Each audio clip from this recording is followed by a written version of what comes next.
when you employ the inquiry, you are abandoning the inquiry a bit prematurely if you say that when I look for the sense of the person, it vanishes with the question, who am I? But then soon after it comes back again. And then I ask you, what happens then? It coming back again is also perceived as a phenomenon, because when I say it was perceived as a phenomenon, I mean that it is a movement that occurs in front of you. So you, the perceiver of that movement, cannot be the movement, you see. There's something, commonsensical and obvious about it. And I wonder whether it's really clear enough to you that the purpose of the inquiry is to be clear about the identity of yourself, if you understand that the significance of that self-discovery, you see.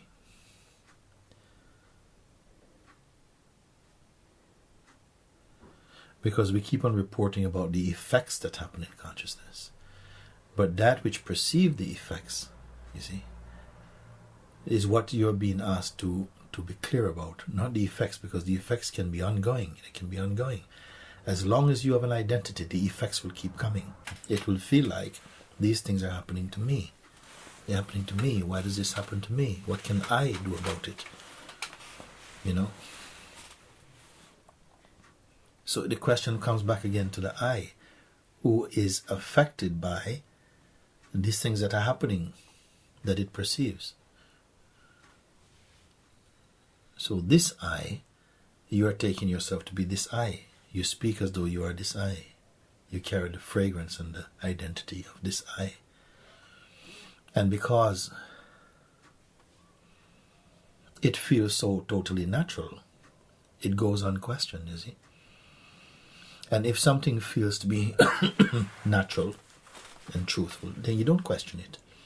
You may question the effects that happens to it, what it perceives, but you will not question the identity of it. And here you're being asked to question the identity of it. Because I am not purchasing that the identity which you are referring to yourself as, that is a fact, that is the seat of your being, because it cannot be. It's only a construction. And I'm asking you to look and to see if you can confirm this or not. And if you confirm that even this personality, the report about myself as being this or that, cannot be true, if you are clear about it, then you must stand firm and defend that clarity. You must stand up for it. Because if you are clear, is it clear for a moment? Is it clear for, a few minutes or a few hours or a few days? Is it a clarity that is under the the jurisdiction of duration? Is it something that's going to have, come to an end? And this you have to be clear about.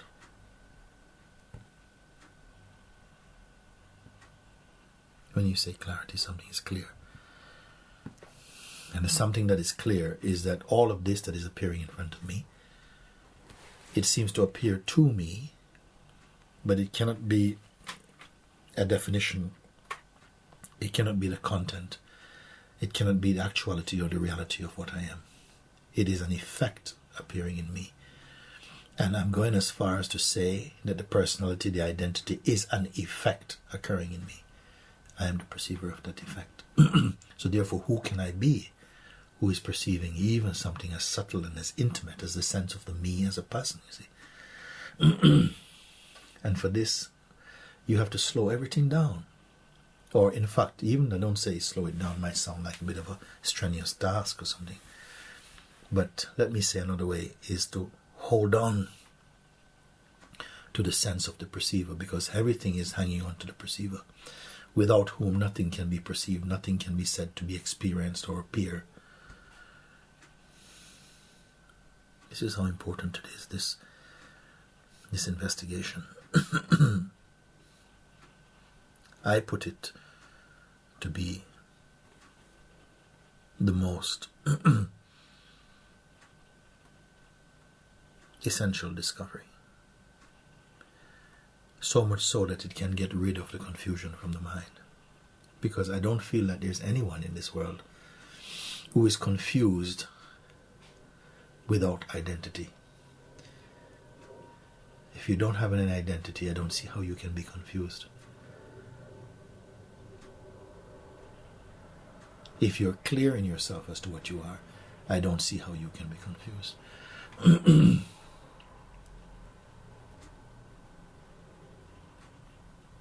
And all it takes is to be like clear about who you are. It is. It is. And that like takes care because of everything. let me tell you why I say it is. Because everything that you know in your life as your experience from any time, from the past or from now or from your speculations about the future, all of these totally depend upon you. Without you, none of this can be spoken about. It's your story. It's a very unique report, a unique world. As I said before, that in the same way that you cannot share your dream with anybody, even your twin, you cannot bring them into your dream world and show them, the subtleties of perceptions and feelings and emotions that you undergo in your own world. And in the same way, you cannot share your waking world with anybody. I'm talking about the intimacy of perception of the waking world, of your emotions, your thoughts, your feelings, your projections, your dreams, your attachments, all of that. The intimacy of feeling you cannot share. Without you, it's meaningless. It has no reality. It cannot even appear, because who will testify to the appearance of it if it's not you? This is how fundamental you are to any experience. Without you, there's no experience. Who is the experiencer but you? Even if you speak about another experiencer, it's only according to how it's experienced in you. Everything comes back to you. And I'm trying to put this stress how important it is you, who you are. All of this is hidden because you're believing that you are your costume. Costume meaning that your conditioning, your momentary beliefs is the costume. And because of this belief, your infinite being is somehow overshadowed, hidden, obscured, eclipsed by this very shallow portrayal, which only has some power because of the belief that issues out of you towards it, and you feel that you are this. A temporary madness.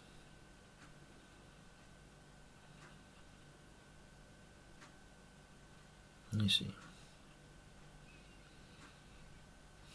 this is how important you are. Even God is only as he, she appears to your consciousness. How can God be perceived by you if you are not conscious of God? God can only appear through consciousness.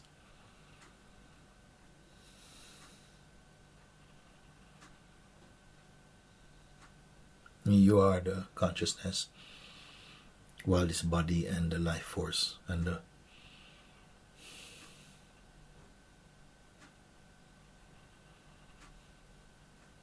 consciousness is there. You're right there as a sentient perceiver of everything else.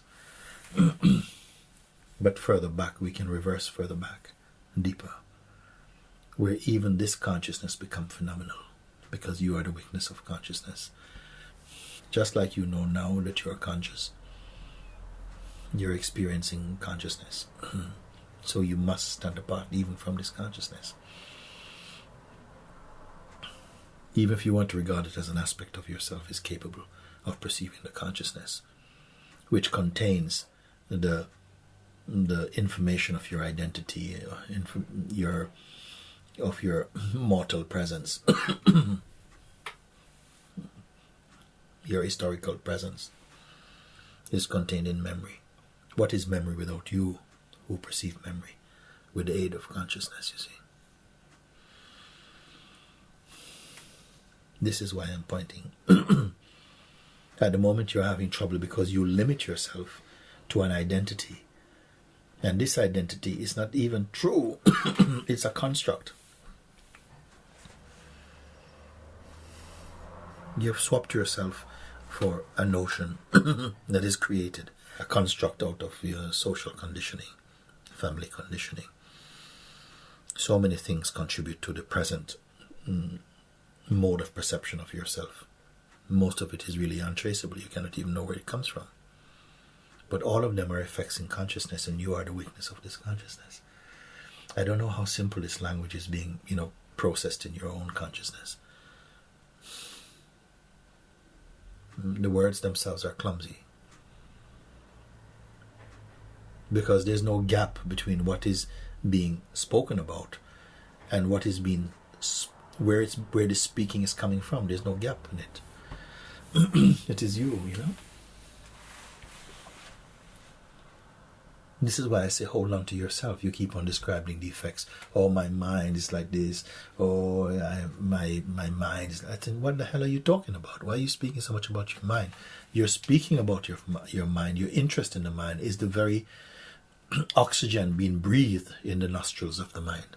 And the mind don't exist. You are the one who give it power by this continuous, association, you see.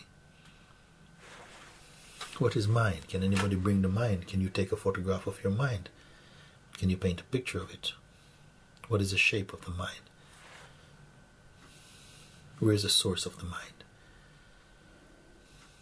So these questions, I find them, these are the questions that really should engage any really conscious person, Don't keep following after the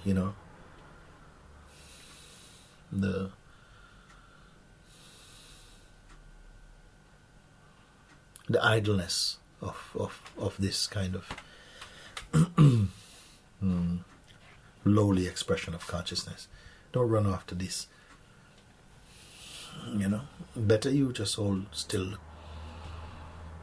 and hold on to your own self, who is the perceiver of the consciousness. You hold on to that sense of self, and the very effects of consciousness will become completely redundant. They will lose their power, their gravity, they will lose their pull, their appeal, they just go.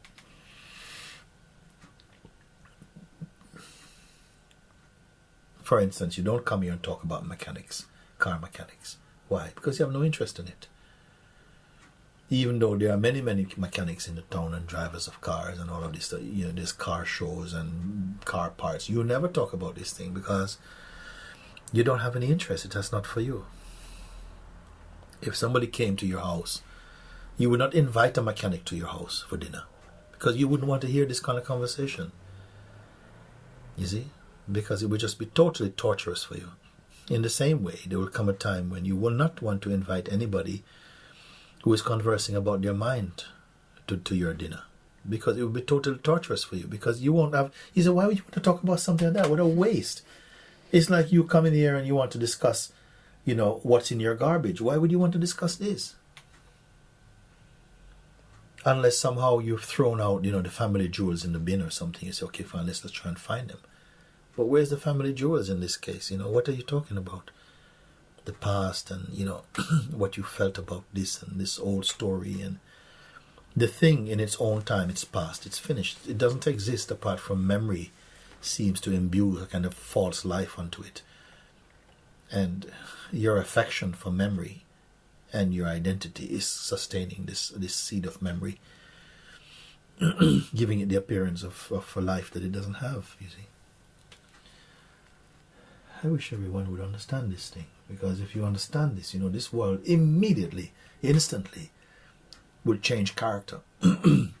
Everyone would be a lot more amicable, amiable, much more understanding, compassionate, empathizing. Nobody would want to hurt anyone else, because you see what is hurting myself. It's not, how could I do this to myself? All the philosophies about life, they're finished. Because they're nothing but wasting time. It's nothing at all. If it's just for play, if it's mere theatre, then it's okay. Let it be theatre. You see.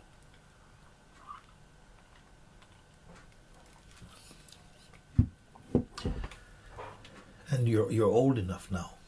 Old enough means you're mature enough through the consciousness. The satsangs that the consciousness has experienced makes you qualified enough to take this home, take this completely home into the conclusion, come into the conclusive self, into the silence of the being itself. And you won't have any interest for these things. You can move in this world like the wind. Who can prosecute the wind?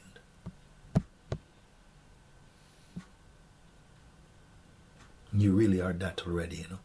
The only thing that seems to obscure or obstruct that is this persistence of the identity that I am this flesh and blood, mud and water.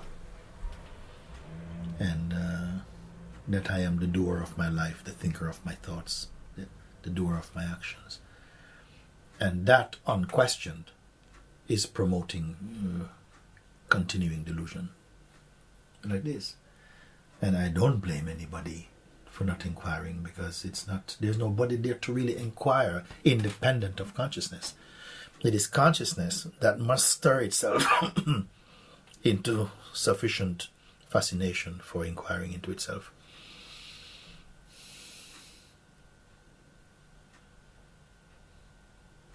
Because the person is only the expression of the consciousness.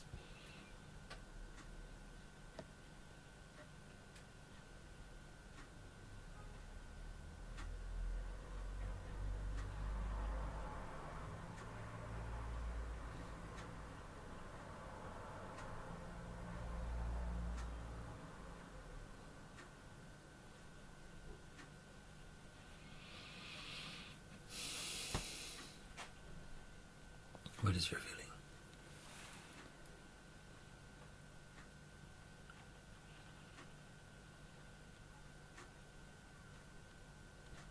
Where are you at?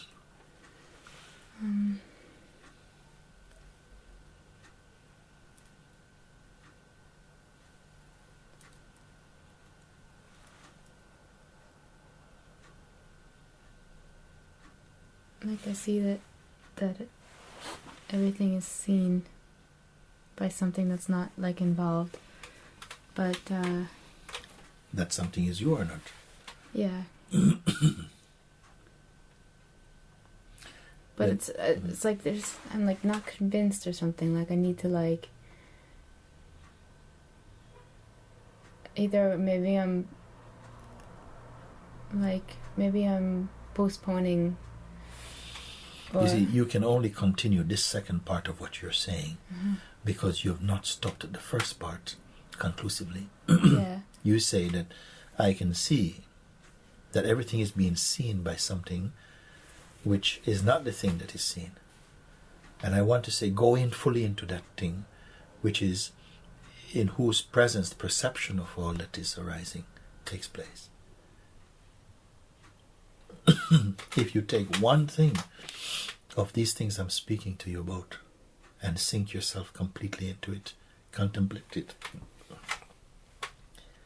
like your whole life depended on it, you would not have needed to make the second statement, which is really an avoiding of you saying you're stepping over the first statement, you see. Now you feel, yeah, but I need to do something else. But why don't you finish yourself off with the first part of it, which is that, go into the contemplation. If you are the one who sees that all that arises in me is temporary and does not touch me, then who really am I, you see? And really don't change the question for something else. Don't pick up another practice. Meditate on this question. Not with thinking, because thinking will keep on changing shape.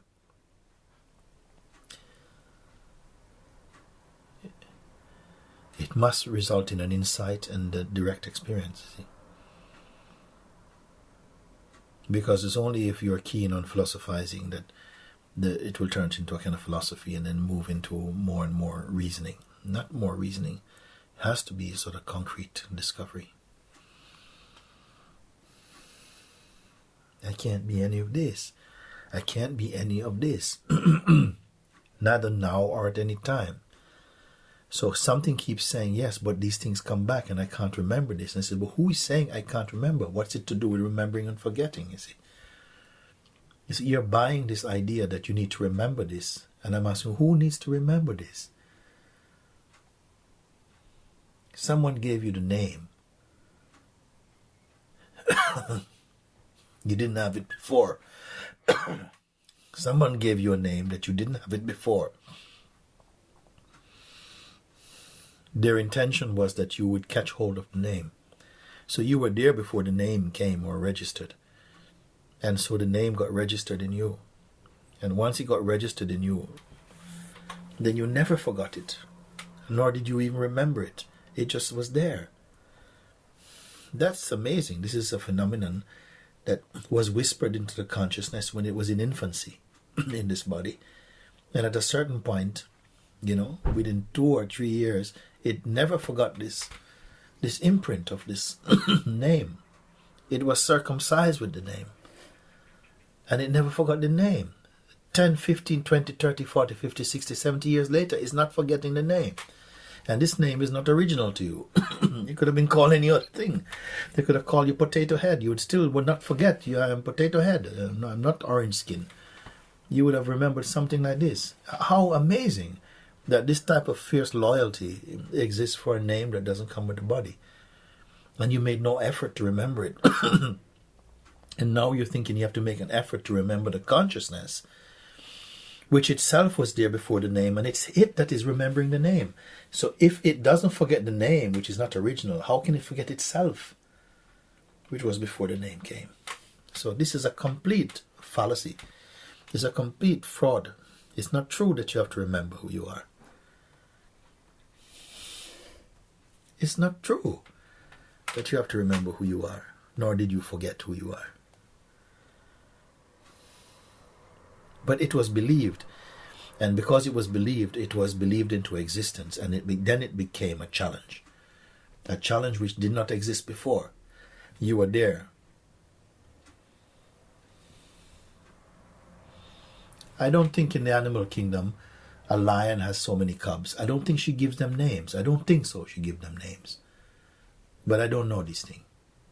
I don't think a cat has many kittens or a dog has many puppies and it gives this name. You are George, you are Harry, you are Susan. I don't think it gives them any names. And yet each of them still has the uniqueness without the name. They only have the sense of the I. It's not I am George. I don't think a cat will say I am George somewhere in its consciousness. But human beings have a unique relationship in consciousness. Somehow we have individuate the consciousness. And so it became, in its expressing through the form, it called itself a name. It's like one reservoir.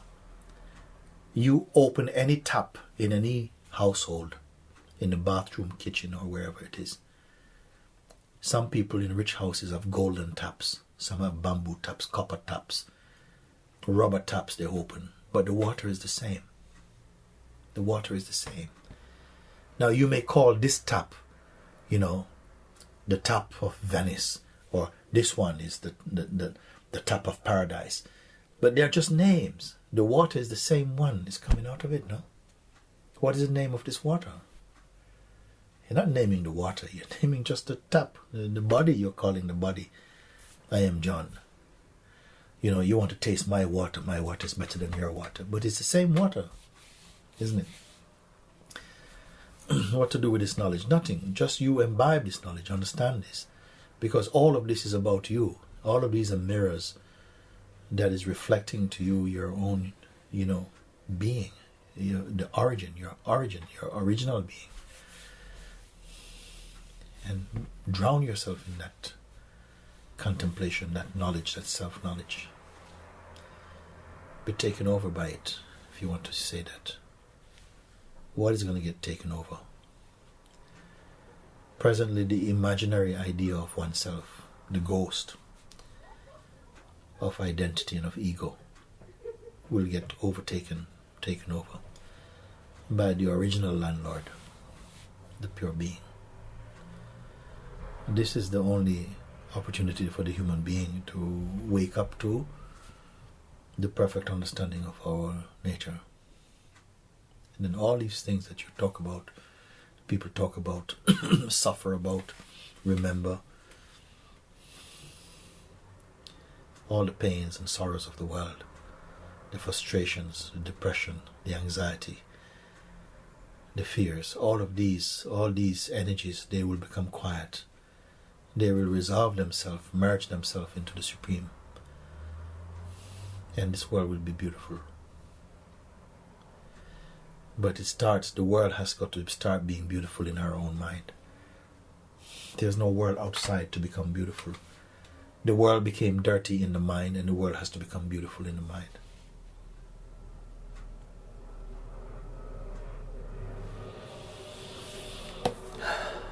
Yeah, it is like that. I mean, what more to say?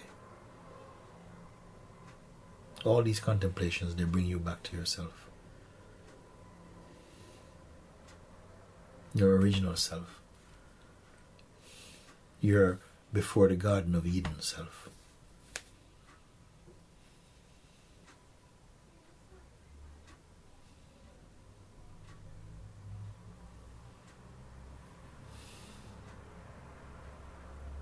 Very good.